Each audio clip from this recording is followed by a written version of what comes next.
Muriwo Masomera inogona ngokuwisira pasi gogo vakabuda vachiti vari kunyengwa uye vakatsamura ketina kuti akaudza vanhu zveedzi yavo. Ukuwo Dorine akakutaura kuti iye akahurira zviripo achibva wana edzi maARV anomufita.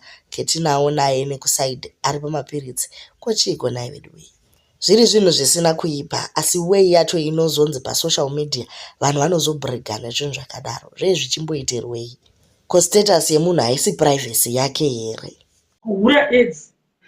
Kuhura edzi vamwe tichihura dzimba nemota, vamwe vakaona sesu zvedu edzi tinoti hatiityi kuti tinayo because tinoziva kuti takahurira zviripo.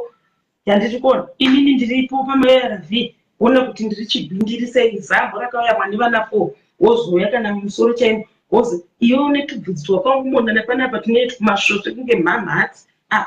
Wakahurirei? Chiungazadzirwa edzi kuhurira mahara.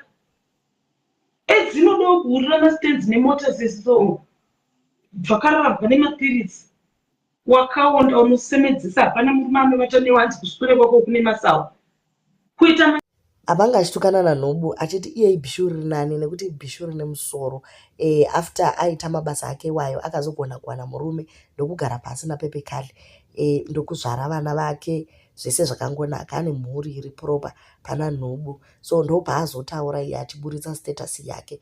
Asi guys, status idzi hadzifaniri kuva private zvanambobvunza zviya. Hatisi kuti discrimination ichiriko, aiwa tiri kungotaura isusu kuti zvimwe zvinhu zvinenge zvichingoda kuti uzvichengetedze mumwoyo mako. Kwawakaroorwawo kune hama nana sekuru kunana mbuya kune zvakasiyana siyanawo. Zvinoitawo here kuti uve uchiexposa status yako apa une murume anoshanda mupublic? Zvinorwadza. Mabvumirana here? Anyway, gogo musalad vabudawo vachiti ivo vachiri kunyengwa vachiri pademand.